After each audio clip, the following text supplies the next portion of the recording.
was your childhood and what did it look like? Can you take us back in time? Literally an outgoer. I'll be moving around with the children of the mine laborers.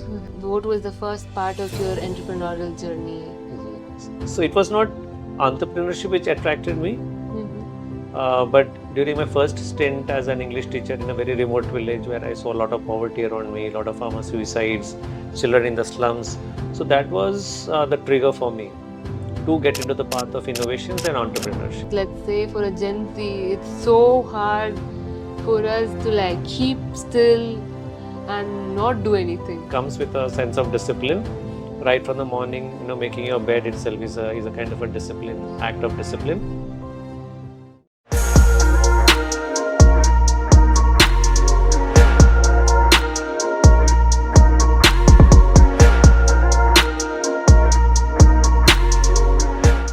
Hi, sir. Welcome to our studio. I'm very happy and glad to have you here today. If you don't mind, if you could just give us one liner about yourself, it would be great. Hi Sameeksha, thank you for having me here. I'm Saji Varghese, and I'm all about spreading smiles along the way. Yeah. Super interesting. A little bit of a backstory. I've always looked up to him when I was back in college, and when I was in my final year, I was trying to help out Sunbird Straws as much as I can. Yeah, thanks for that. And once I started my own company, the first person when I thought of who I look up to, who I want to talk to them and thank them for bringing me till here or giving me that experience, he's the one person who came to my mind. So I wanted to, really glad that I had this opportunity. The pleasure is all mine as well. Yeah. Now slowly, subtly getting into the podcast today is probably the part two of Every Person Has a Home. In this, home is where people feel natural inclination to, people feel comfortable and happy, most happy in. So it doesn't have to be a particular architecture, True. it can be a journey. Yeah. So, subtly touching on that series, we'll start with how was your childhood and what did it look like? Can you take us back in time? Yeah, sure, Sameeksha. Yeah. So I was born in Kerala, just born, but I was always brought up in Maharashtra in the coal mining areas. So the moment you asked me this question, my memories went back to the times when I would be uh, literally an outgoer. I'll be moving around with the children of the mine laborers, and they were very adventurous. Though I wasn't one, but I would always love to tag along and go with them outdoors during rainy season among the hillocks where there would be streams of water, catching fish, hunting parrots. Um, Not too much of a very studious student, uh, but I love to explore things. And I was the youngest of the four siblings. So of course there was so much of monitoring around me, but I would always sneak out and find passion outdoors. So I was more of an outdoor person. Yeah. But delving a little deep into the childhood or like the past, can you take us through a timeline where what was the first part of your entrepreneurial journey? Yes. What is your second part? Yeah. So right from very early childhood, if I remember, I was actually, as I said, an outgoer. I would like to see things getting created. So I particularly remember, going out, bringing tawny thickets and building an entire compound wall, and then growing tomatoes and maize. And every morning you're rushing to the your vegetable garden and seeing that first flower bloom. So that would really energize me, vitalize me, and that still happens here as well. So the entire, even let's say a lady's finger flower blooming always was a mysterious miracle to me. So I just felt everything was a miracle around me. So yeah, creativity was something which probably I was honing. I didn't know. Looking back now, I just felt. And then I would create little stores and see the fire burning in it. The coal. We were from the coal mines, right? So we would make mini stores and then grow and then get roast the maize on it. and everything was something which was very surprising for me, having a sense of awe around everything that was around me. I think, and that still continues. Even now, I would prefer walking around, thicket in the wilderness, just be among the trees and the wild plants growing, and see the odd flower out there, which is very unique, and you see it for the first time. So that was what my childhood was all about. Studies, I wasn't that greatly inclined. I'm the youngest, as I said, of the four siblings, but I was not the best at studies. In fact, I was the last in studies. Uh, yeah, but as I said, I was always trying to experiment new. And it was coal mines, so we would see the big machines in the mining areas.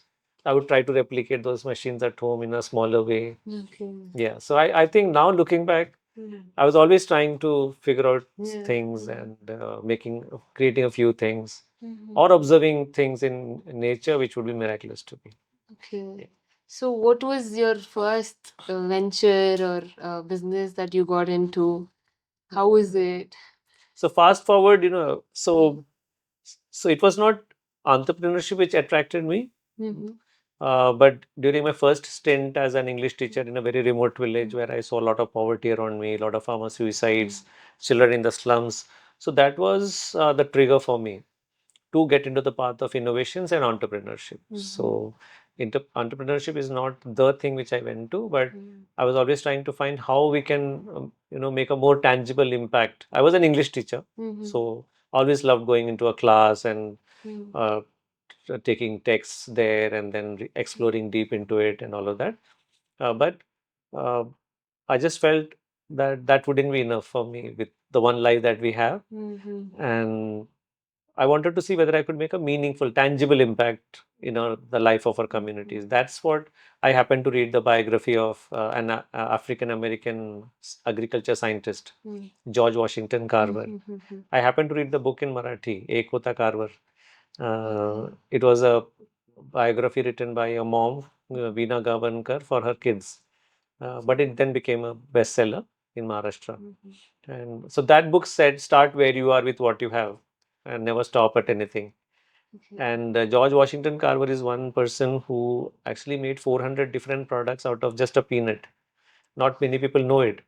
In fact, some of the cosmetics that maybe you people use has its origins. The book? So it's George Washington Carver. There is a biography of an autobiography, but I read a Marathi book on his life. Okay, okay.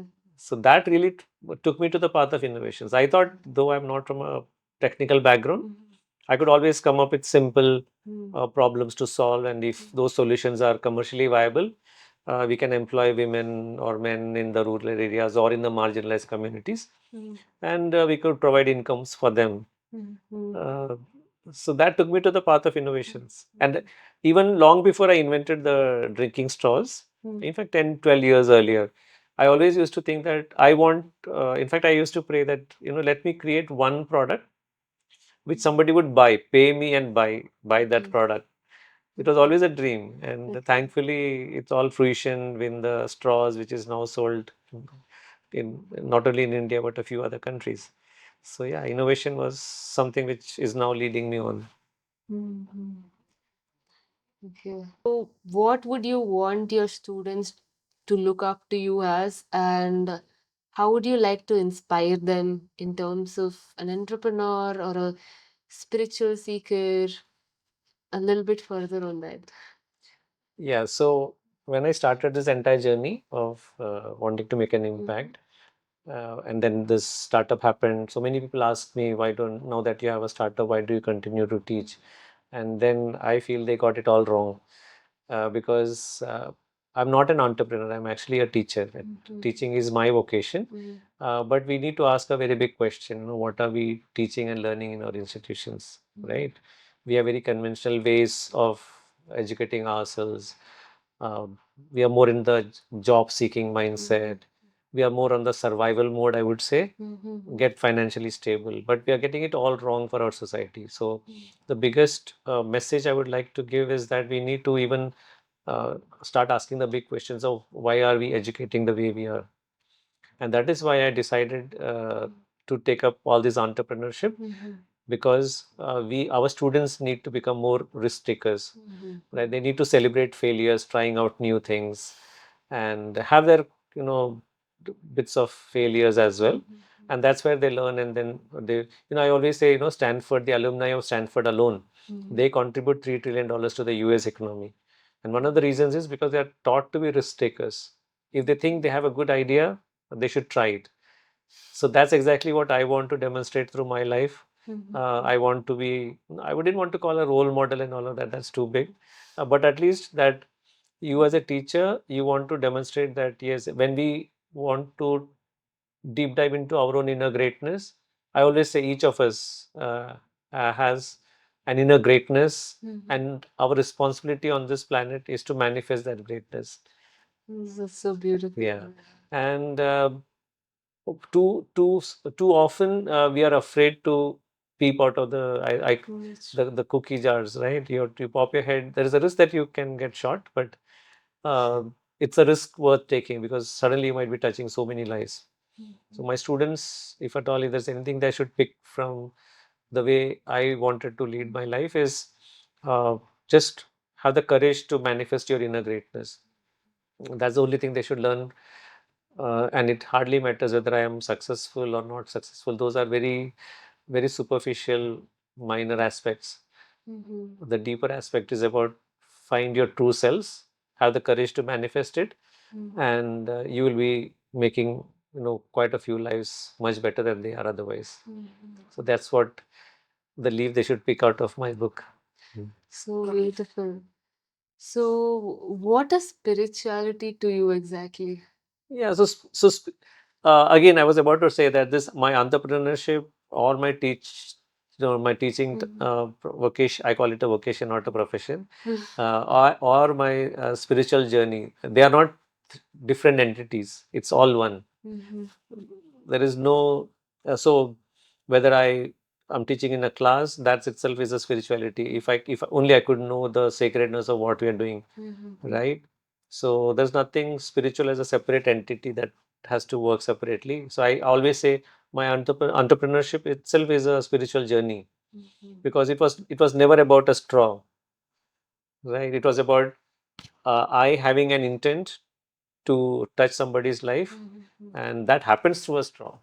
Okay, Yeah. okay. So I was brought up in a Christian family. So I'm not conventionally religious. For me, Christ actually means your aim, your dream, Okay. which gets crucifixed.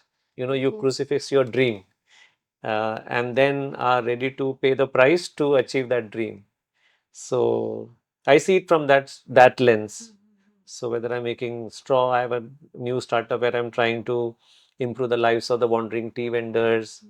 So even while perfecting my chai in the morning in my kitchen, that is still a very spiritual journey for me. So they are not separate entities. And that's how every aspect of your life becomes so beautiful. Otherwise, you have a Sunday you go to church, that is your spiritual life, and then from Monday to Saturday you are in your earth, in your, what you call your professional life. I don't separate it that way. Mm. So, as you're already living, like there's no separation of your child self and as children usually grow up, right? They leave their creativity behind, and Exactly. they're like, no, now I have to take responsibility, make money, and everything. Right. So, how do you tell these kids how did you align yourself to child, your The child? childlikeness in, yeah, I always tell this. See, you would be very surprised to know that 3 days back at Christ University, I give the course on design thinking as a part of the MDC course, and I made all the students stand up and recite nursery rhymes. Okay. What that baby shark didn't do, right? Just to say that you need to keep. I'm 56, so you have to keep that. You shouldn't be childish, but you have to be childlike, because Yeah. that's exactly where you have your curiosity. You have boundless energy. You are asking questions all the time. Unless you have any of these qualities, you just cannot innovate anything, and your energy is very high. So that childlikeness is something which you should never give up. And again, to give an example, yesterday morning I was invited to a school to be a guest for their eco club, to inaugurate their eco club. And there were kids right from kindergarten to 10th sitting in the assembly. And I teach juggling. I do a bit of juggling, and I teach juggling. So I just asked, anyone who wants to learn juggling can come on the stage. And it was a very, morning disciplined assembly. And suddenly 80 to 90 students started running towards towards the stage. Okay. See, they are all kids. They are in that childlikeness. They want to explore, learn new things. They were least bothered whether they'll succeed or fail, right? Whether they would be embarrassed. We carry all these burdens, and coincidentally, that same evening, from 1:45 to 3:45, I was supposed to give a talk on innovation to the final year BBA students who have opted for an entrepreneurship. And I said, again, this was juggling. I said, whoever wants to learn juggling, come. It took, more than 5 to 8 minutes for the first student to come forward. It took them so much of a time. The point I'm trying to make is, you lose that entire childlike fearlessness, wanting to explore new things. Yeah, we just carry so many baggages. So that's a sad fact. So, what do you think is the killing that childlikeness, or how do you make somebody break that? Yeah, I think a lot has to do with our education system itself, right? We are not comfortable. Schools, teachers are not comfortable if a student is asking too many questions. We in fact very systematically stunt or rob that entire creativity over their years of education, I would say. And then they're afraid to ask questions. They are afraid to fail. They are too scared that they might be embarrassed with their failures. And the only way is to spread the message strongly that you just be yourself. And I sometimes say you have to be absolutely shameless in trying out new things, right? Other people's opinion should not become our reality. Right? In my journey last 10 years, it has been horrible. I mean, I've made many mistakes. I made wrong decisions financially. I was making all the wrong choices. But my intent, only thing I'm confident about is the intent, why I was doing it. So many people would call me names, tell me all sorts of things. But then, when a long time back, I heard that one a very good motivational speaker, Les Brown, he always says, other people's opinion should not become your reality. If I know what I'm doing, and more importantly, if I know why I'm doing it, I shouldn't be bothered. But our students are just conditioned to be too scared to try new things. They need to work themselves out of it. Yeah. Mm. That's like really insightful, because I want to break a lot of glasses that they're sitting in right now, which probably societal society built for them, they built for themselves, their parents built for them. True. So probably the day they break out of the glass and start walking further, Yeah. we'll see a lot of innovation. Yeah, and they always need some role models. That's what I have just decided to take that plunge. Yeah. It might, yeah. So it does inspire people, right? Yeah. For example, Brazil, you will find more kids taking up football. In India, you'll take more people playing cricket, and that's because they have somebody to look up to. So I just thought, let me be, and I'm being from an English, department, and if I can try things like these, why shouldn't they? With all that expertise that they have, yeah. Okay.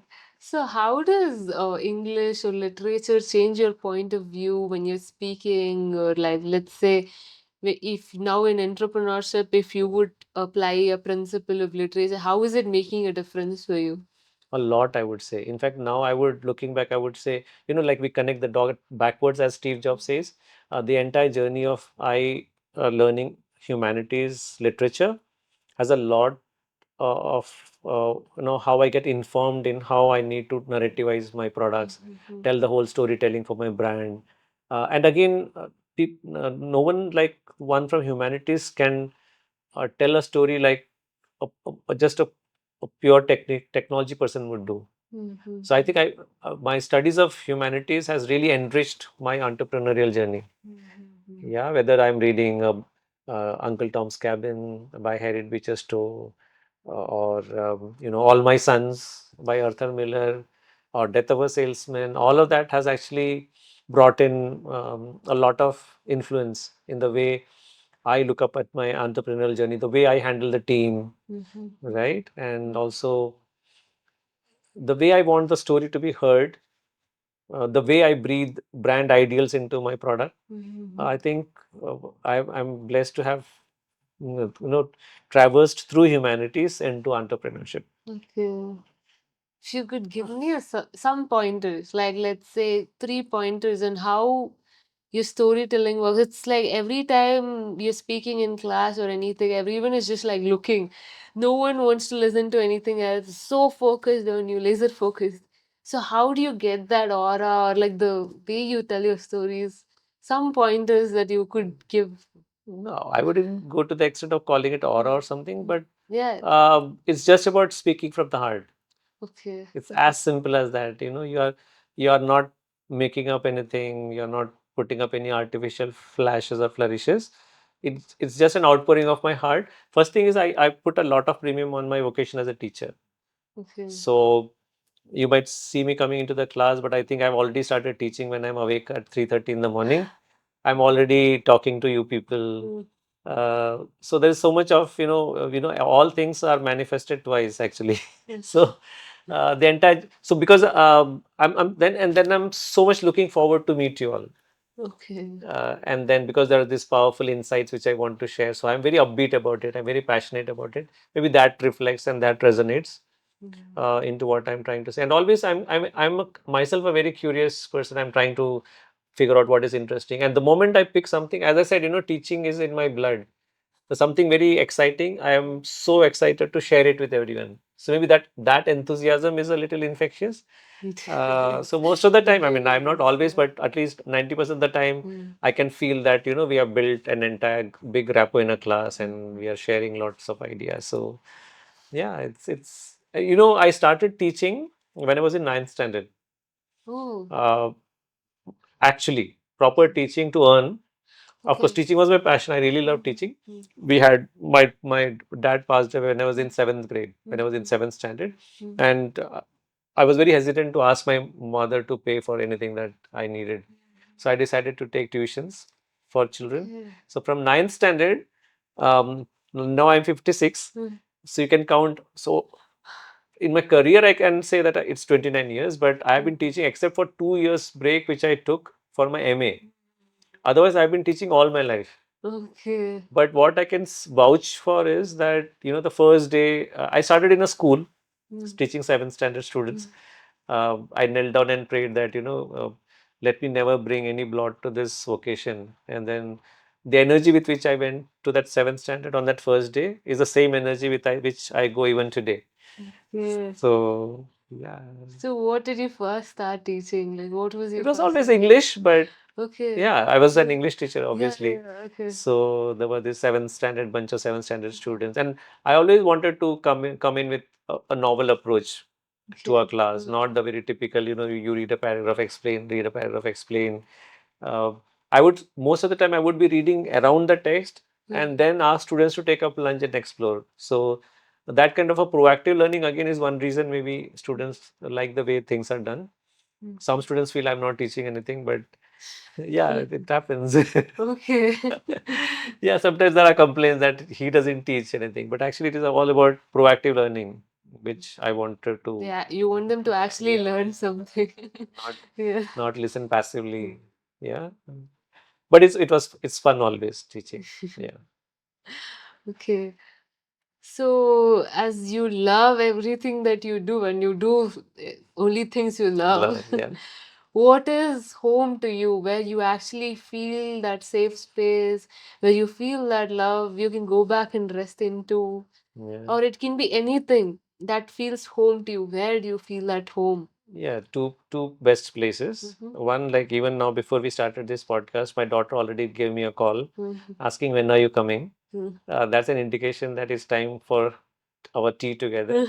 So I have to go home Mm-hmm. and prepare tea for everyone. I make very good tea, the ginger elaichi chai, and it's just 15-20 minutes. My wife, my two kids, we sit together. We have this chai, and we have that 15-20 minutes of talk. That's the best moment I have where I feel I'm at home. Of course, later during dinner and all, we might just plan to watch some, fun serial, web series or something together. But I, I'm, s- I love to be to spend time alone as well. My solitude. That's my best part. I always tell my wife and my kids, I just want you all to be there, maybe sometimes in the next room, but I don't always want to keep having a talk. The best time is where, at 3, I wake up at 3:30 in the morning. For the past 40 years, I get, and then my best moment is when I'm ready with my cup of chai, and then now because we are staying in an apartment, the balcony staring into the east, because thankfully our apartment faces east. It is still dark. There are stars, and there is the moon there. Sometimes it is cloudy, and then I have planted a few roses. So I'm just fitting in this entire canvas, and just getting awed by the miracle and mystery of life, and blessed to be a part of it. That's the most beautiful. I'm looking at the roses, just like today morning. I'm looking at the roses, I'm looking at that one star, and I'm looking at myself. And we feel all organically a part of this entire, amazing system we are in. That's my best part. Okay, okay. So what time do you sleep, sir? How many 9:30, hours? 10, I'm off. Okay, okay. 9:30, 10, I'm off, but I really look forward to my 3:30 times. Okay. Really look forward to, I would say. If I get up at quarter to 3, better for me.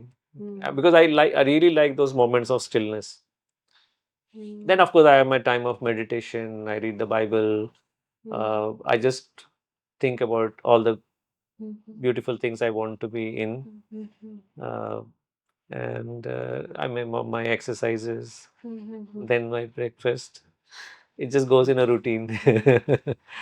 Yeah. So for all, like for now at least, let's say for a Gen Z, it's so hard for us to like keep still and not do anything. That's the biggest task because it's so used to people just scrolling through Yeah. things, constantly bombarded with some kind of True. adrenaline. Yeah. Or else it's just like, oh, I can't take boredom. So what do you see in that stillness, that beauty that you can explain to the world? What does that stillness bring to you? See, one thing is that we are also impacted by all that is happening around, but it takes some amount of discipline as well. Yeah, I would that's not true. say that it just comes like that. It comes with a sense of discipline. Right from the morning, making your bed itself is a kind of a discipline, act of discipline. And that stillness is where you find yourself, right? That's true. Unfortunately, for instance, I don't know, several months, I mean, like, more than a year now. I mean, one common habit is we keep the cell phone next to our bed. The moment we are up, our hand goes to the phone, and then we start looking at, is there a mess? And, so I just decided that I'm not touching the phone for the first 3 hours. That calls for some discipline, but then that gives you an opportunity to be in your mode of solitude and meditation, and you start looking into yourself. There is no stress, no matter how challenging the day is going to be. I'm not going to think of anything of it. You get into your own consciousness. You're very relaxed. That becomes addictive over a period of time. Right. Otherwise, your brain starts vibrating in high frequency. You are stressed, or messages come that today is a deadline, and then you immediately jump into that mode, which is very, very stressful, which will harm you in the long run. So it calls for some discipline, but nothing is more beautiful than that those moments of silence, and imagining some beautiful space you want to be, not a dread for the day, which is said, not stress for the day. Anyway, we have to jump into it, right? Yeah. And then you are better equipped to face the challenges of the day. You can face it with much more calmness. So that calls for some amount of discipline, I would say. It's true. So we've almost come to the end of this podcast. Really enjoyed every little point that I could take.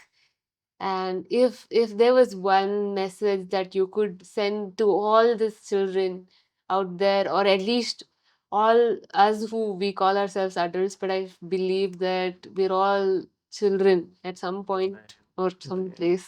Right. So for all the children, adults, whoever out there to give that one message, what would it be? My message would be very simple. Just start being childlike again. And I'm reading a book, The Happiness Advantage by Sean Eckhor. I don't know if you've read that book. So we all are pursuing success so that we feel that one fine day I'll be successful and then I'll be happy. You just have to invert it. You have to be in a happy state of mind to be successful. That's true. So I just have, I just changed the way ever since that book has had a great influence on me now, So you get whether it's about entering into a class or before I have our company team meeting, I just want everyone to be happy. In that happy state, you are at your excellent best. So be childlike, be happy. Okay, okay. I heard a lot of book titles. So, what is one of your best book suggestion? Now, as of now, the happiness advantage would be one good thing for you to start off. Yeah. But because I'm into entrepreneurship, I read books by Jim Collins, I read Simon Sinek. So when you read, let's say, when you listen to Simon Sinek or read a book of him, then you realize that you don't have to do business in the typical way business is done today. You can just do simply again with that same sense of wanting to do good to others and all of that. Because we always say it's the world of the it's a world of big wild dogs. You don't love a man here, you eat him. That's a business world. But it need not be that. In 21st century, you just can build a beautiful business, make profits, and yet do it with all equity, sense of fairness, sense of purpose. Yeah, that's so important. So Simon Sinek is one big favorite of mine. Jim Collins is one big favorite. Where he talks about leadership is essentially about sacrifice and humility, and not about having a strong dominating personality. So all these lessons make me comfortable that okay, maybe I'm not as shrewd as a businessman or someone, but we can be good as human beings. So these are my favorite authors. So beautiful. Thank you so much. Thank you very much, Sameeksha. Thanks for having me here. Thank you. Thank you. And you always were one nice person at the university where I loved working with. I absolutely enjoyed learning. So hope to work with you and collaborate and synergize. Definitely. Thanks for having me here. Thank you. Thank you so much Thank you very much. for being here today. And I hope even the viewers, even like whoever views it, I know and I trust that they will take something big out of this podcast. Yeah. Thank you. Thank you so much. Thank you very much.